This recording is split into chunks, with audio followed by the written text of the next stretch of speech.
നമസ്തേ. രത്നവിശേഷങ്ങളുമായി രത്നശാസ്ത്രിയുടെ പുതിയൊരു episode ആരംഭിക്കുകയായി. നമ്മോടൊപ്പമുള്ളത് Unnikrishnan ശിവാസ്, planetary ജിമോളജിസ്റ്റ്. രത്നശാസ്ത്രയിലേക്ക് സുസ്വാഗതം sir. നമസ്കാരം. നമസ്തേ. നമ്മൾ മുമ്പുള്ള എപ്പിസോഡുകളിലൊക്കെ ഓരോ സെമി പ്രീഷ്യസ് ആയിട്ടുള്ള നമ്മൾ ഉപരത്നങ്ങളെക്കുറിച്ച് നമ്മൾ പറയാറുണ്ടായിരുന്നു. മുമ്പുള്ള എപ്പിസോഡിൽ നമ്മൾ ലാവ, ഒബ്സീഡിയൻ പോലെയുള്ള രത്നങ്ങളെക്കുറിച്ച് പറഞ്ഞു.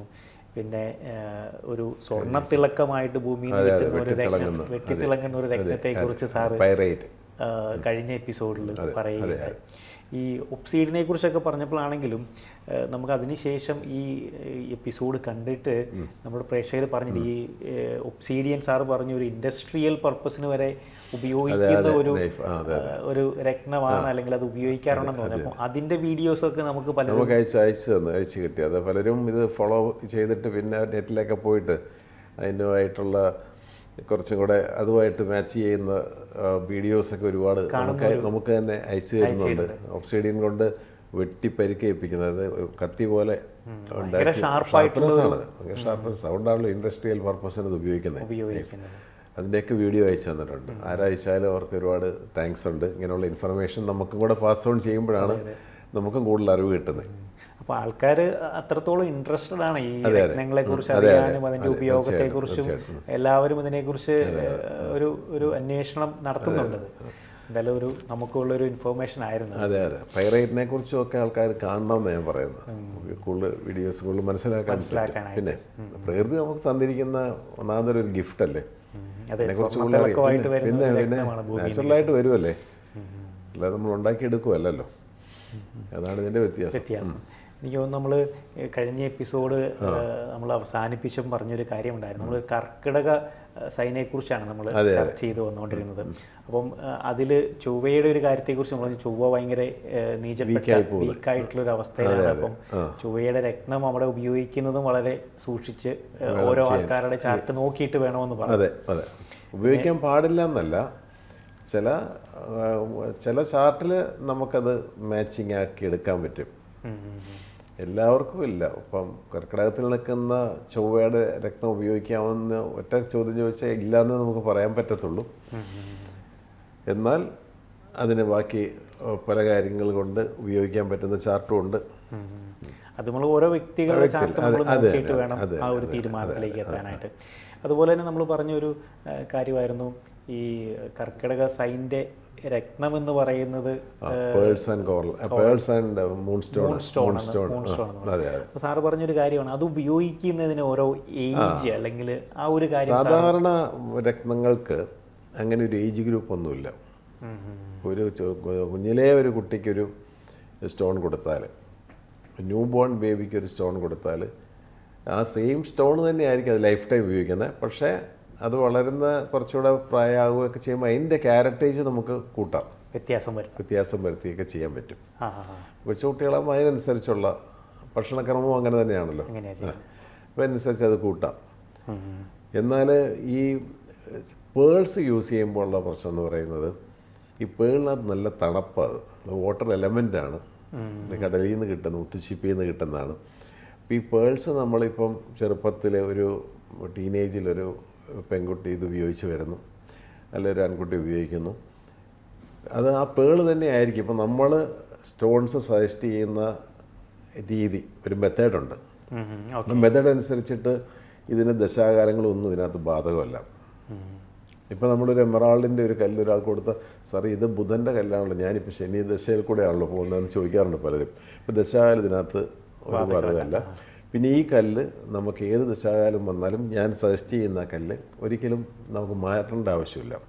ഈ പേൾസിന് മാത്രം ഒരു ജനറലി ഞാൻ സംസാരിക്കുകയാണ്. ഈ പേളിനൊരു ഈ തണുപ്പായതുകൊണ്ട് ഇപ്പം നമ്മൾ ഉപയോഗിച്ച് വരുന്ന ഒരു ഏജ് കഴിയുമ്പോൾ ഒരു 55 ഒക്കെ കഴിയുമ്പോൾ മുതൽ ഈ പേൾസ് ഉപയോഗിക്കുമ്പം ചില ആൾക്കാർക്ക് ഈ റൊമാറ്റിക് കംപ്ലയിൻസ് ഉള്ള ആൾക്കാർ, തണുപ്പ് ഒരുപാട് പറ്റിയില്ലാത്ത ആൾക്കാർ, ഇവർക്കൊക്കെ ചെറുപ്പത്തിൽ എന്തുകൊണ്ട് അത് ഉപയോഗിക്കാമെന്ന് ചോദിച്ചാൽ, ചെറുപ്പത്തിൽ നമ്മൾ ചെളിയിലും മണ്ണിലും കടലിലും തോട്ടിലും ഒക്കെ ചാടുകയും ഇഷ്ടംപോലെ മഴ നനയുകയും ഒക്കെ ചെയ്ത് നമുക്ക് ആ ഒരു കാലഘട്ടം അതാണ്. എന്നാൽ ആ സെയിം വ്യക്തിയുടെ ഒരു 55 വയസ്സ് കഴിഞ്ഞാൽ ചെറിയ ചൂടുവെള്ളമാണ് ഇഷ്ടപ്പെടുന്നത്. അപ്പോൾ ബോഡിയിൽ വരുന്ന മാറ്റങ്ങളാണത്. ആ അപ്പോൾ അതുകൊണ്ട് പേള് മാത്രം നമ്മളിപ്പോൾ പേള് ഒരാൾക്കൊരു 60 ഏജുള്ള ഒരാൾ ഇപ്പം നമ്മളെ സമീപിക്കുകയാണ്, സാറേ ഞാൻ 10-15 കൊല്ലം മുമ്പ് സാറിൻ്റെ ഇന്ന് പേൾസ് മേടിച്ചിട്ടതാണ്, അത് തയ്യാറായി, അപ്പോൾ മാറി വേറെണ്ണം ഇടട്ടെ എന്ന് ചോദിച്ചാൽ ഞാൻ പറയും വേണ്ട, അതിന് പകരം ഞാൻ മൂൺ സ്റ്റോൺ തരാം, മൂൺ സ്റ്റോൺ ഇട്ടാൽ മതി. അപ്പോൾ ഏള് തേഞ്ഞ് കഴിഞ്ഞാൽ പൊക്കോട്ടെ. അപ്പോൾ മൂൺ സ്റ്റോൺ ഈ പ്രോബ്ലം ഇല്ല. ഈ തണുപ്പിൻ്റെ ഒരു പ്രശ്നം ഒരു 55+ ആൾക്കാർ വരുമ്പോൾ അവർക്ക് കൂടുതലും എന്നാൽ ചിലർക്ക് ഞാൻ കൊടുക്കാറുമുണ്ട്. കാരണം ഒരുപാട് ബോഡി ഹീറ്റുള്ള ആൾക്കാരുണ്ട്. അത് നമുക്ക് ആ ചാർട്ട് നോക്കിയാൽ അറിയാം. അത് സൂര്യനും ചൊവ്വയൊക്കെ വളരെ പ്രോമിനൻ്റ് ആയിട്ട് നിൽക്കുന്ന ചാർട്ടാണ്. 60-60+ ആൾക്കും നമുക്ക് പേഴ്സ് കൊടുക്കാം. അവർക്ക് പൊതുവേ ബോഡി ഹീറ്റുണ്ട്. അപ്പോൾ അതിനെ ഒന്ന് ബാലൻസ് ചെയ്യാനായിട്ട് ഈ പേൾ ഉപകാരപ്പെടും. ഇതിപ്പം സാറ് പറഞ്ഞാൽ നമ്മൾ പ്രായമായി വരുമ്പം തണുപ്പ് വെള്ളത്തിൽ നിന്ന് മാറിയിച്ചാലും ചൂടുവെള്ളത്തിലുള്ളൊരു ഗുളിയൊക്കെ നമ്മൾ എല്ലാവരും സ്വാഭാവികമാണ്. അതേപോലെ തന്നെയുള്ള ഒരു പ്രക്രിയയാണിത്.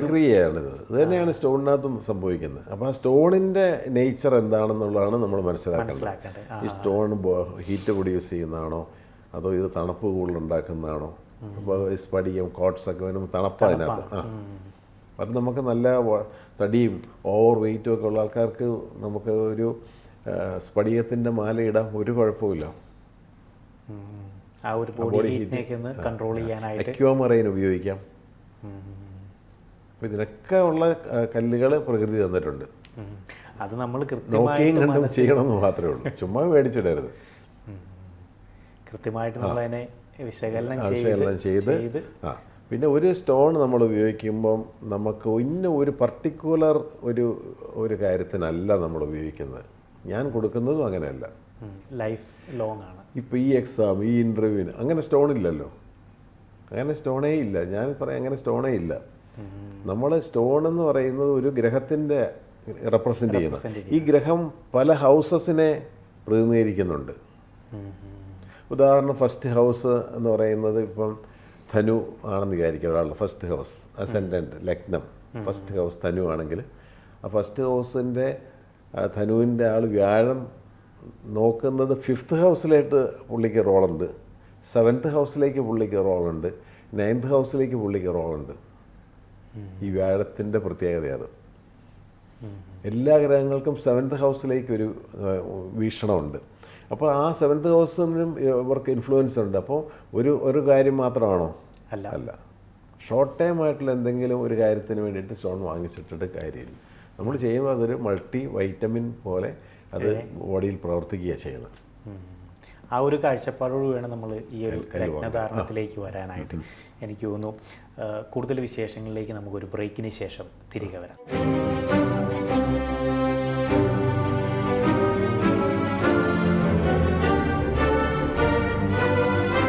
Welcome back to രത്നശാസ്ത്രം.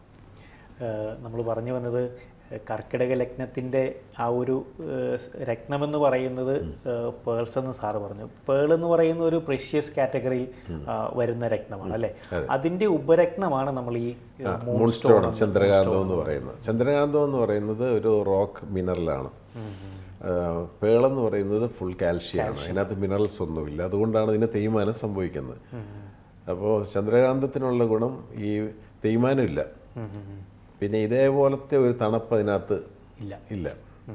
അപ്പോൾ അതുകൊണ്ടാണ് നമുക്ക് ഓൾട്ടർനേറ്റീവായിട്ട് ഇത് ഉപയോഗിക്കാൻ പറ്റുന്നത്. പിന്നെ ഇതിനകത്ത് പേൾസ് എന്ന് പറയുമ്പോൾ ഷേപ്പ്ലെസ് പേൾസ് ഉണ്ട്, ബൊറാക്ക് ഷേപ്പിലുള്ള പേൾസ് ഉണ്ട്, കേശി പേൾസ് ഉണ്ട്, നാച്ചുറൽ പേൾസ് ഉണ്ട്, സിന്തറ്റിക് പേൾസ് ഉണ്ട്, കൾച്ചേർഡ് പേൾസ് ഉണ്ട്. കൾച്ചേർഡ് പേൾസ് കൾച്ചർ ചെയ്ത് ഉപയോഗിക്കുന്നത് ആ നാക്രിയാസ് കണ്ടന്റ് ഇട്ട് നമ്മൾ ഇൻജെക്ട് ചെയ്ത് എടുക്കുന്ന കൾച്ചർ എടുക്കുന്ന അത് വലിയൊരു കച്ചവടമായിട്ട് ചെയ്യുന്ന. പിന്നെ സിന്തറ്റിക് പേൾസ് എന്ന് പറഞ്ഞാൽ ഒരു ലാബ് ഗ്രോൺ എന്ന് വേണേൽ പറയാം. നമ്മൾ അതേ കളറിൽ ഉണ്ടാക്കിയെടുക്കും, മാൻമെയ്ഡ്. അതിനൊന്നും പവറൊന്നുമില്ല. നമ്മൾ ഉപയോഗിക്കുകയാണെങ്കിൽ നമുക്കൊരു യൂസിന് വേണ്ടി നമ്മൾ എടുക്കുമ്പം ഈ പറയുന്ന സീപ്പേൾ അല്ലെങ്കിൽ പോലും ഞാൻ ഇപ്പോൾ പേള് ചേരാത്തവരോട് ഒരു സിന്തറ്റിക് പേള് പോലും ഞാൻ ഉപയോഗിക്കാൻ പറയത്തില്ല. പേളിന് മൂൺ സൈനാണ് ഉള്ളത്. പേളെന്ന് പറഞ്ഞാൽ അത് മൂൺ സൈനാണ്. ഇപ്പോൾ നമ്മളൊരു കോഫിൻ ഒരു ശവപ്പെട്ടി എന്ന് പറയുമ്പോൾ അത് പ്രതിനിധീകരിക്കുന്നത് എന്താണ് അത് റെപ്രസെൻ്റ് ചെയ്യുന്ന ഒരു കോഫിൻ, ഒരു ശവപ്പെട്ടി. അത് ഉപയോഗിക്കുന്നത് എന്തിനാണ്? ഒരു മൃതദേഹം കൊണ്ടുപോകാനായിട്ട്. അപ്പോൾ അത് എന്നാൽ പിന്നെ അതിൻ്റെ ഒരു കീ ചെയിൻ നമ്മൾ കൊണ്ട് നടക്കുമോ? ഇല്ല. ശവപ്പെട്ടിയുടെ ഒരു കീ ചെയിൻ ഇട്ടാണ്ട് ആരെങ്കിലും പോകുന്ന കണ്ടിട്ടുണ്ടോ? കണ്ടിട്ടില്ല. അപ്പോൾ അപ്പോൾ ആ ഒരു തോട്ട് എന്താണ്? അത് നമുക്ക് വേണ്ട. അതൊരു നല്ല കാര്യമില്ല. ഒരു മരണം എന്ന് പറയുന്നത് നമുക്ക് വേദനാജനകമായിട്ടുള്ളൊരു കാര്യമാണ്. ഒരാളുടെ ഒരു ഡിപ്പാർച്ചറാണ്. അപ്പം അത് എൻ്റെ ഒരു കീ ചെയിൻ ഇടുക എല്ലാവരും എന്ന് പറഞ്ഞ പോലെ സിന്തറ്റിക് പേൾ ഇടാതിരിക്കുമോ നല്ലത്? കാരണം അത് റെപ്രസെൻ്റ് ചെയ്യുന്നത് മൂണ്. അത് നാച്ചുറലാണോ ആർട്ടിഫിഷ്യലാണോ എന്നുള്ളതല്ല, അത് റെപ്രസെൻ്റ് ചെയ്യുന്നത് ഇപ്പോൾ സാറ് പറഞ്ഞ ഈ പേൾസ് ഇങ്ങനെ അലുത്ത് അല്ലെങ്കിൽ അതിൻ്റെ ഉപയോഗത്തിൽ അതിൻ്റെ തൂക്കം കുറഞ്ഞു പോകുന്ന ഒരു രത്നമാണല്ലോ. അത് വളരെ സോഫ്റ്റ് ആയിട്ടുള്ളൊരു രത്നം കൂടെയാണല്ലേ? വളരെ സോഫ്റ്റാണ്. ഉപയോഗിക്കുമ്പോൾ പെട്ടെന്ന് കേടുപാടുകൾ സംഭവിക്കും. അത് നല്ല പേൾസിനെ കേടുപാടുണ്ടാവുള്ളേ. സിന്തറ്റിക് പേൾസിനും നമ്മളുണ്ടാക്കി മാനുഫാക്ചർ ചെയ്ത് വരുന്ന ടൈപ്പ് പേൾസിനൊന്നും അത് ഉണ്ടാവില്ല. മനസ്സിലായില്ലേ? ബാക്കിയുള്ള പേൾസ് എന്ന് പറയുന്നത് ഒറിജിനൽ പേൾസ് ആണെങ്കിൽ പെട്ടെന്ന് ചീത്തയാവും. പെർഫ്യൂംസൊക്കെ ഡയറക്റ്റ് അടിക്കുകയേ ചെയ്യരുത്. കാരണം ഇത് ജലമാണല്ലോ, വാട്ടർ എലമെൻ്റ് ആയതുകൊണ്ട് ഇതിന് ഡീഹൈഡ്രേഷൻ ഉണ്ടായാണ് കല്ല് പോകുന്നത്, നശിച്ചു പോകും. സിന്തറ്റിക് പേളിന് അവിടെ ഡീഹൈഡ്രേഷൻ ഉണ്ടാകുന്നത് ഒന്നും ഉണ്ടാവില്ല. അപ്പോൾ ഈ മൂണും ഒരു സോഫ്റ്റ് ആയിട്ടുള്ളൊരു നേച്ചറാണ്. അതിൻ്റെ രത്നങ്ങളും അല്ലെങ്കിൽ ഈ കറക്റ്റ്, അതാണ് പോയിന്റ് ചോദിച്ചത്. കറക്റ്റാണ്. അതിൻ്റെ നേച്ചർ രണ്ടും ഒരു സിമിലാരിറ്റി നമ്മൾ കോറൽസ് ചൊവ്വയാണ്. ചൊവ്വ ആളൊരു നല്ലൊരു അഗ്രസീവ് പ്ലാനറ്റാണ്. അതിൻ്റെ കല്ല് പവിഴം കണ്ടാൽ തന്നെ റെഡ് കളറാണ്. ചെമ്പവിഴം എന്ന പേര് തന്നെ, ചുമന്ന പവിഴം, ബ്ലഡ് റെഡാണത്. റെഡ് എനർജി അത് പ്രതിനിധീകരിക്കുന്നത്. അപ്പോൾ അതും പ്രകൃതി ആലോചിച്ചോണം. ചന്ദ്രൻ്റെ വന്നപ്പോൾ ചന്ദ്രൻ വളരെ സോഫ്റ്റ്, ചന്ദ്രൻ്റെ മെറ്റൽ ഒരു സിൽവർ, അതിൻ്റെ സ്റ്റോണ് വളരെ സോഫ്റ്റ് ആണ്. ചൊവ്വയുടെ വന്നപ്പോൾ അത് ഒരു ഭയങ്കര റെഡ് എനർജിയാണ്. റെഡ് എനർജി തരുന്ന പ്ലാനറ്റ്സ്, അവൻ്റെ പ്ലാനറ്റിൻ്റെ കല്ല് വന്നപ്പോൾ റെഡാണ് കല്ലത്. അപ്പോൾ പ്ലാനറ്റിനെ കുറിച്ച് അറിയാവുന്ന ആൾക്കാർ ഇപ്പം കല്ലിനെക്കുറിച്ച് വേറൊന്നും അറിയാൻ പാടില്ല, പ്ലാനറ്റിനെ കുറിച്ചൊക്കെ അറിയാം. അതിൻ്റെ കല്ലും കളറൊക്കെ അറിയാമെങ്കിൽ ഈ ഒരു കല്ലെടുക്കുമ്പോൾ ഇത് ചൊവ്വയുടെ ആയിരിക്കണമല്ലോ. ഒരു ഏകദേശം നമുക്കൊരു ഐഡിയ കിട്ടും. എല്ലാം കണക്റ്റഡാ, നമ്മൾ പലതും മനസ്സിലാക്കുന്നില്ലെന്ന് മാത്രമേ ഉള്ളൂ. ഇപ്പോൾ സാറ് ഈ പറഞ്ഞൊരു കാര്യം എന്ന് പറഞ്ഞാൽ എൻ്റെ ഒരു സംശയം, നമ്മൾ ഈ പേള് ഭയങ്കര സോഫ്റ്റാണെന്ന് പറഞ്ഞു. അപ്പോൾ ഈ നമ്മൾ പേളിൽ അല്ലെങ്കിൽ മുത്തിലൊക്കെ കെട്ടിയിട്ടുള്ള ഒരു ജ്വല്ലറി മറ്റു ജ്വല്ലറികളിലൂടെ സൂക്ഷിക്കുമ്പോഴോ അല്ലെങ്കിൽ അങ്ങനെയൊക്കെ വെക്കുമ്പോൾ നമ്മൾ ശ്രദ്ധിക്കുന്നതായിട്ട് എന്തെങ്കിലും ഉണ്ടോ? സ്ക്രാച്ച് വീഴാം. പിന്നെ അത് ഒരിക്കലും ഇത് അടച്ചു കെട്ടി വെക്കുകയോ ചെയ്യരുത്. അടച്ചു കെട്ടി വെച്ചാൽ പോയി പേള് നശിച്ചു പോകും. അത് വില കൂടി ഏറ്റവും ടോപ്പ് ക്വാളിറ്റിയുള്ള പേൾസ് ആണെങ്കിൽ ഏറ്റവും പെട്ടെന്ന് പോകും. നാച്ചുറലാണെങ്കിൽ ഞാനൊരിക്കലും നമ്മുടെ ഒരു കസ്റ്റമേഴ്സിനോട് നമ്മൾ പറയാറില്ല പേൾസ് അടിച്ച് നിങ്ങൾ മൂട്ടി വെക്കണം. തുറന്നിരിക്കണം, വായുസഞ്ചാരം ഉണ്ടാകണം. നമ്മളിപ്പം പൊതിഞ്ഞോ അല്ലെങ്കിൽ ഒരു ലോക്കറിലൊക്കെ വെച്ച് കഴിഞ്ഞാൽ അതിന് ചിലപ്പോൾ ഡാമേജ് സംഭവിക്കുമല്ലേ? അപ്പം നമ്മളത് ഉപയോഗത്തിലും ആ രീതിയിൽ കാരണം അതിനൊരു ജീവിയാണല്ലോ, ഒരു കടൽ ജീവിയുടെ ഒരു ഇതാണല്ലോ. അപ്പോൾ അതുകൊണ്ട് അതൊക്കെ പെട്ടെന്ന് കോറൽസും പേൾസും ഹാർഡ്നെസ് കുറഞ്ഞ കല്ലുകൾ. ഇപ്പോൾ നമുക്ക് എമറാൾഡ് ഒരു 10 കൊല്ലം ഉപയോഗിക്കാതെ ഇരിക്കുകയാണെങ്കിൽ ആ എമറാൾഡ് പിന്നെ കൊള്ളത്തില്ല, തന്നെ അതിനകത്ത് ഫ്രാക്ചർ വരും. അത് എമറാൾഡിൻ്റെ മാത്രം പ്രത്യേകതയാണ്. അതായത് ഡീഹൈഡ്രേഷൻ ഡ്രൈ ആയി പോകും. അതുകൊണ്ടാണ് നമ്മൾ പീരിയോഡിക്കലി അത് എണ്ണയിലൊക്കെ പിടിക്കുകയൊക്കെ ചെയ്യുന്നത്. നമ്മൾ ഉപയോഗിച്ചുകൊണ്ടിരുന്നാൽ കുഴപ്പമില്ല. കാരണം എണ്ണമയോ ഒക്കെ ഉണ്ടല്ലോ കയ്യിലും ഒക്കെ ആയിട്ട്. അല്ലാതെ ഇപ്പോൾ ഡയമണ്ട് ഏത് തുരങ്കത്തിനകത്ത് കൊണ്ട് കാലങ്ങൾ വെച്ചാലും കേടാറില്ല. അതിൻ്റെ ഹാർഡ്നെസ് വ്യത്യാസമുണ്ട്. എനിക്ക് തോന്നുന്നു നമ്മൾ ആ ഒരു പേളിൻ്റെ ഉപയോഗവും മൂൺ സ്റ്റോണിൻ്റെ ഉപയോഗത്തെക്കുറിച്ചാണ് പറഞ്ഞത്. ഇനി നമ്മൾ ഓരോ എപ്പിസോഡിലും ചർച്ച ചെയ്ത് വന്നിരുന്നൊരു കാര്യം ഉണ്ടായിരുന്നു. നമ്മൾ ലഗ്നം അല്ലെങ്കിൽ ഓരോ സൈനെ കുറിച്ച് നമ്മൾ പറഞ്ഞു വന്നിരുന്നു. എനിക്ക് തോന്നുന്നു ലാസ്റ്റ് നമ്മൾ അവസാനിപ്പിച്ചത് കർക്കിടക ലഗ്നത്തെ കുറിച്ചാണ്. അപ്പോൾ അതിന് ശേഷം വരുന്ന ആ ഒരു സൈൻ എന്ന് പറയുന്നത് ചിങ്ങ ലഗ്നമാണ്. എനിക്ക് തോന്നുന്നു സൈൻ ഓഫ് ലിയോ. എനിക്ക് തോന്നുന്നു ആ ഒരു വിവരങ്ങളിലേക്ക് നമുക്കൊരു ബ്രേക്കിന് ശേഷം തിരികെ വരാം.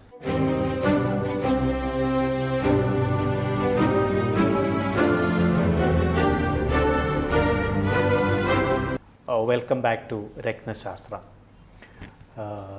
നമ്മൾ പറഞ്ഞു വന്നിരുന്ന കാര്യം ഇതായിരുന്നു, ഓരോ സൈൻ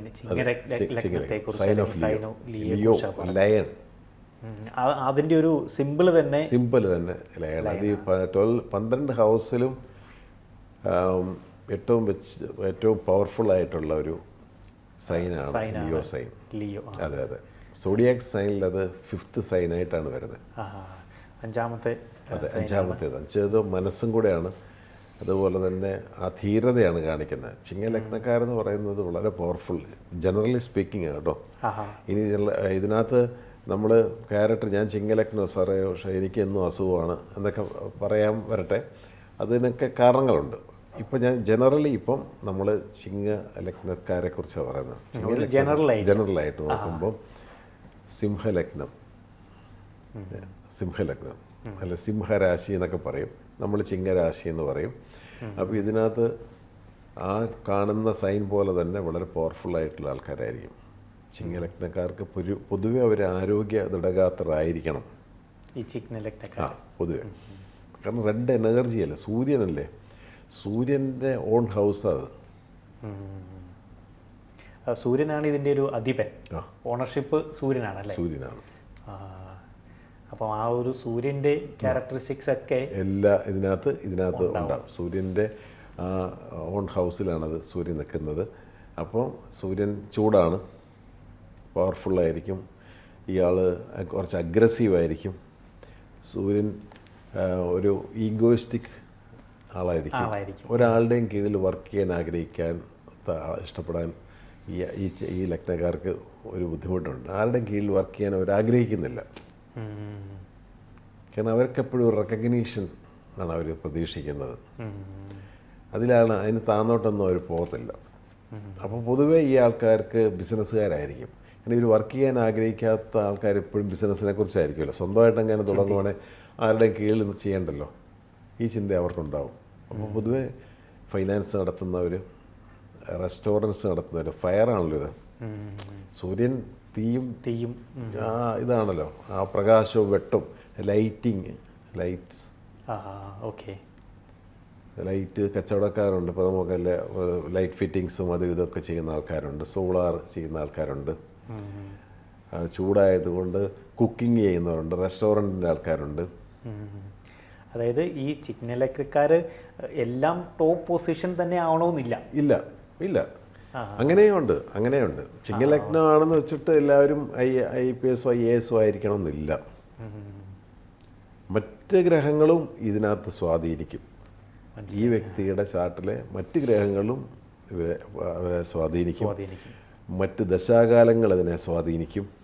ഇതിപ്പോൾ ഞാൻ ജനറലായിട്ട് ചിങ്ങലഗ്നത്തെക്കുറിച്ച് മാത്രം സംസാരിക്കുന്നതാണ്. ചിങ്ങത്തെ house of Leo, sign of Leo, അതിനെക്കുറിച്ച് മാത്രമേ സംസാരിക്കുന്നു. അത് വളരെ പവർഫുള്ളാണ്, ഗവൺമെൻറ് റിലേറ്റഡ് ആണ്.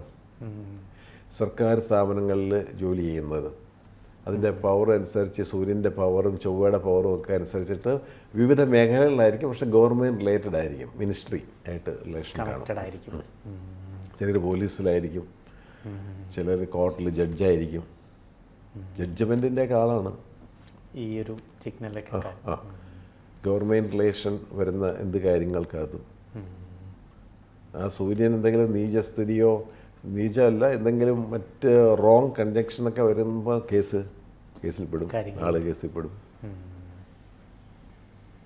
ഇപ്പോൾ സാറ് പറഞ്ഞു ഈ ഒരു ചിഗ്ന ലഗ്നം അല്ലെങ്കിൽ സിംഹലഗ്നം എന്ന് പറയുന്നത് ആ ഒരു ലയൺ ആണല്ലോ അതിനെ റെപ്രസെന്റ് ചെയ്യുന്നത്. അപ്പം ആ ഒരു സിംഹം എന്ന് പറയുന്നത് കാട് ഒന്ന് അടക്കി വാഴുന്ന ഒരു വ്യക്തി, അല്ലെങ്കിൽ അവിടുത്തെ സിംഹം കാട്ടിലെ രാജാവാണല്ലോ. അങ്ങനെയാണല്ലോ നമ്മൾ പഠിച്ചിരിക്കുന്നതും കേട്ടിരിക്കുന്നതും. എന്ന് പറഞ്ഞ പോലെ ഒരു നാട്ടുരാജാവിനെ പോലെ ആള് നിൽക്കും. ഏത് ഫീൽഡിലാണോ അയാളെ ആ ഫീൽഡിൽ അറിയപ്പെടും. അതായത് ആ ഒരു ആളുടെ ഏത് മേഖലയാണെങ്കിലും അതിലാളൊന്ന് ഒന്ന് പവറായിട്ട് പവർഫുൾ ആയി. കാരണം സിംഹം ആവശ്യമില്ലാതെ ഭക്ഷണം കഴിക്കുക, വയ്യ പോകുന്നതിനെ എന്നും പിടിച്ച് കഴിക്കില്ല. അത് പിടിച്ചാൽ അതിൻ്റെ ഏറ്റവും കാതലായിട്ട് ഇപ്പോൾ ഒരു ആട്ടിൻകുട്ടിയോ മാൻകുട്ടിയോ പിടിച്ചാൽ കാതലായിട്ടുള്ള ഭാഗം മാത്രമേ അത് കടിച്ചെടുക്കുകയുള്ളൂ. അവരുടെ കയ്യിലായിരിക്കും അത്. വളരെ സൂക്ഷ്മമായിട്ട് നിരീക്ഷിച്ചിട്ട് ചെയ്യത്തുള്ളൂ.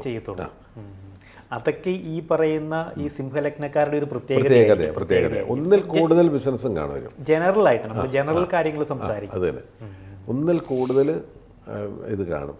ചിലർ പൊളിറ്റിക്സിലായിരിക്കും. പക്ഷെ അന്നേരം അവിടെയും ഈ വ്യക്തികൾ ചിലപ്പോൾ നല്ലൊരു ലീഡർഷിപ്പ് ക്വാളിറ്റിയും ഉണ്ടാവും. ചിലപ്പോൾ ആ നാട്ടിലെ എന്തെങ്കിലും കാര്യങ്ങളൊക്കെ ആയിട്ട് അമ്പലവും പള്ളിയും ഒക്കെ മോസ്കോ ഒക്കെ ആയിട്ട് ബന്ധപ്പെട്ടിട്ട് അറിയപ്പെടുന്നതായിരിക്കും. അതിൻ്റെ ഒരു ചാർജ് ആയിരിക്കും ആൾ. അപ്പോൾ എവിടെയും ലീഡർഷിപ്പ് ക്വാളിറ്റി, എക്സ്പോഷർ, സൽകീർത്തി, ഇതെല്ലാം വെട്ടം പ്രകാശം. ചിങ്ങലഗ്നക്കാർക്ക് ഒരു കാരണവശാലും ഒരടച്ച മുറിയിലിരിക്കാൻ പറ്റില്ല. എവിടെയാണെങ്കിലും തൻ്റേതായിട്ടുള്ള കയ്യൊപ്പാള് പതിപ്പിക്കും. കഴിയുന്നത് ഈ ലഗ്നക്കാർക്കെല്ലാം ആ സൂര്യൻ നല്ല പൊസിഷനിലും കൂടി മേടത്തിലൊക്കെ നിൽക്കുക. ചിങ്ങലഗ്നം മേടത്തിൽ സൂര്യനാണെങ്കിൽ ഉച്ചത്തിലായി, ഇവർക്കൊന്നും ഒരിക്കലും ഒരു ഇരുട്ടുമുറിയിൽ ഇരിക്കാൻ പറ്റില്ല.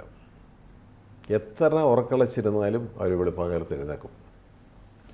ഇവിടെ പ്രകാശം, ആ എനർജിയാണ് അവരെ ഭരിക്കുന്നത്. അപ്പോൾ അവർ ഓട്ടോമാറ്റിക്കലി എഴുന്നേറ്റ് പോവുക. അതേസമയം ആ സൂര്യന് ശനിയായിട്ട് ബന്ധം വന്നു, അല്ല മറ്റ് റോങ് പ്ലാനറ്റുമായിട്ട് ബന്ധം വന്നാൽ ആൾ രാത്രിയിലായിരിക്കും കൂടുതലിരിക്കുന്നത്. അപ്പോൾ ചിങ്ങലഗ്നം വിട്ടോ. അല്ലാതെ നമുക്ക് തുലാം എന്ന് പറയുന്നത് പുള്ളിയുടെ ഓപ്പോസിറ്റ് പ്ലാനറ്റാണ്. പുള്ളിക്കൊട്ടും പവറിലെത്താം. അപ്പോൾ അതെന്തുകൊണ്ടാണ് നമ്മൾ ഡെബിലിറ്റേഷനെ കുറിച്ച് അന്നേരം പറയാം, ഈ സബ്ജക്റ്റ് നമ്മൾ വിട്ടുപോകും. അപ്പോൾ അതിനകത്തൊക്കെ നിൽക്കുന്നതും അതിനകത്ത് ശനിയും സൂര്യനൊക്കെ ആയിട്ട് നിന്നാലും ഇപ്പോൾ പഠിക്കുന്ന പിള്ളേരാണെങ്കിൽ എഴുതേക്കത്തില്ല അവർ. അല്ലെങ്കിൽ രാത്രി ഇഷ്ടപ്പെടും. സൂര്യൻ ചാർട്ടിൽ വളരെ ഒരു മൈനസിലാണ് നിൽക്കുന്നെങ്കിൽ അവർ രാത്രിയായിരിക്കും ഇഷ്ടപ്പെടുന്നത്. പക്ഷെ അവരത് മാറ്റിമറിക്കണം. അവർക്ക് എനിക്കിതാണ്, പക്ഷേ എനിക്കിത് മാറിയേ പറ്റുള്ളൂ എന്ന് പറഞ്ഞിട്ട് അവർ വെളുപ്പിനെ എഴുതേക്കും, രാത്രി നേരത്തെ കിടന്നുറങ്ങുകയൊക്കെ ചെയ്താൽ അവരുടെ ലൈഫ് സ്റ്റൈലേ മാറും. ഭയങ്കര അപ്പായിട്ട് മാറും. കുറേ ചേഞ്ചസ്, മാറ്റങ്ങൾ സംഭവിക്കും. ഞാൻ ചിലർക്ക് സ്റ്റോൺ കൊടുക്കുമ്പോൾ ഞാൻ പറയും, നിങ്ങൾ രാവിലെ എഴുന്നേറ്റ് നടക്കാമെന്നുണ്ടെങ്കിൽ മാത്രം ആ മാറ്റം നിങ്ങൾ സ്റ്റോൺ ഇട്ടാൽ മതി, അല്ല എനിക്കിവിടെ പേരുദോഷം ഉണ്ടാവും എന്ന് പറയും. അതായത് രത്നം മാത്രം വാങ്ങിയിട്ടുകൊണ്ട് എല്ലാം ആയിന്ന് ധരിക്കരുത്. നമ്മളൊരു ചെടി തന്നെ, ചെടിച്ചട്ടി ഞാനിപ്പോൾ ഇവിടെ ഇരിക്കുന്ന ഈ ചെടി ഇടയ്ക്ക് വെളിയിൽ ബാൽക്കണിയിൽ കാണിക്കണം, അല്ല പുറത്ത് കാണിക്കണം, അല്ലേ? അതെ. സൂര്യപ്രകാശം ഇല്ലെങ്കിൽ ഈ ചെടികളുടെയും ജീവജാലങ്ങളുടെയൊക്കെ സ്ഥിതി എന്താ, എവിടെ പോയി നിൽക്കുന്നത് എന്ന് പറഞ്ഞ പോലെ തന്നെയല്ലേ മനുഷ്യനെന്ന് ഞാൻ ചിന്തിക്കുന്നത്, ചോദിക്കുന്നത് അതാണ്. ഇപ്പോൾ രാവിലത്തെ നമ്മൾ എഴുന്നേപ്പ്, നടപ്പ്, എക്സസൈസുകൾ ഒക്കെ വളരെ ഇമ്പോർട്ടൻ്റ് ആണ്. എനിക്ക് തോന്നുന്നു ഈ ഒരു സിംഹലഗ്നത്തെക്കുറിച്ച് നമ്മൾ പറയുമ്പോൾ അത് വളരെ ഇൻട്രസ്റ്റിംഗ് ആയിട്ടുള്ള പല കാര്യങ്ങളും നമ്മൾ ചർച്ച ചെയ്യുന്നുണ്ട്. അപ്പോൾ അതിൻ്റെ പ്രത്യേകതകളെക്കുറിച്ചും അല്ലെങ്കിൽ അതിൻ്റെ രത്നം ഏതാണ് എന്നുള്ള കാര്യങ്ങളെക്കുറിച്ചൊക്കെ നമുക്ക് ചർച്ച ചെയ്യേണ്ടതായിട്ടുണ്ട്. എനിക്ക് തോന്നുന്നു ഇന്നത്തെ എപ്പിസോഡ് നമുക്ക് വൈൻഡപ്പ് ചെയ്യാനായിട്ടുള്ള സമയമായി. ഈ വിവരങ്ങളൊക്കെ ഉൾപ്പെടുത്തിക്കൊണ്ട് നമുക്ക് ഇതിൻ്റെ ഒരു കണ്ടിന്യൂവേഷൻ ആയിട്ട് അടുത്ത എപ്പിസോഡിൽ നമുക്ക് കണ്ടിന്യൂ ചെയ്യാം. ഇന്നത്തെ എപ്പിസോഡ് നമുക്ക് വൈൻഡപ്പ് ചെയ്യാം. നമസ്കാരം.